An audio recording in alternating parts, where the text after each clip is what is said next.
Yes, I have known spies, more than I ever thought I would, but none were the daring masters of concealment and subterfuge you're thinking about. More often they shuddered at the very idea.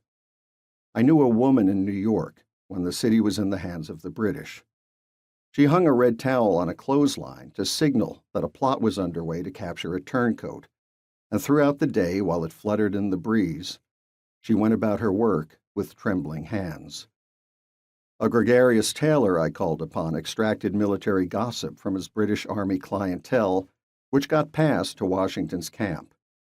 Whenever a cluster of redcoats approached his shop, he held his wife and kissed her, unsure if they came to have their breeches fixed or to haul him off to prison.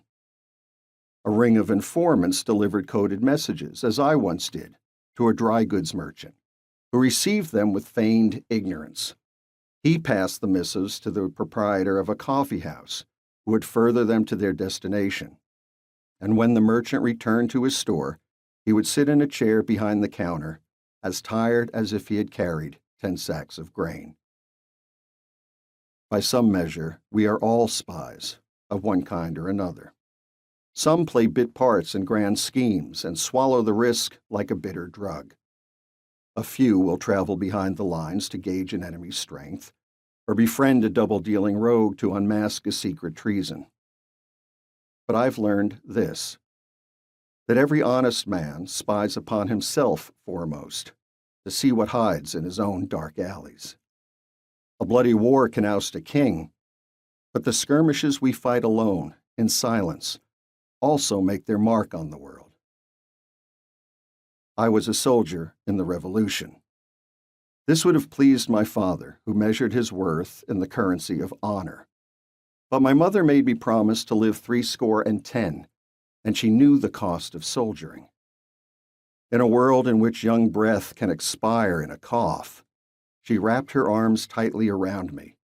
But as I grew, she would say to herself, just loud enough for me to hear, I cannot raise an eagle if I treat him like a sparrow. She raised me to manhood, insisting on a middle ground. Earn a good name, she told me, but live to see another day, and know that a life sacrificed for honor, though glorified in eulogy, casts a shadow of pity. When I took up arms, never did I think to be a spy. To live honorably and do my duty, that was my intention, not the thrust and parry of trickery and deceit.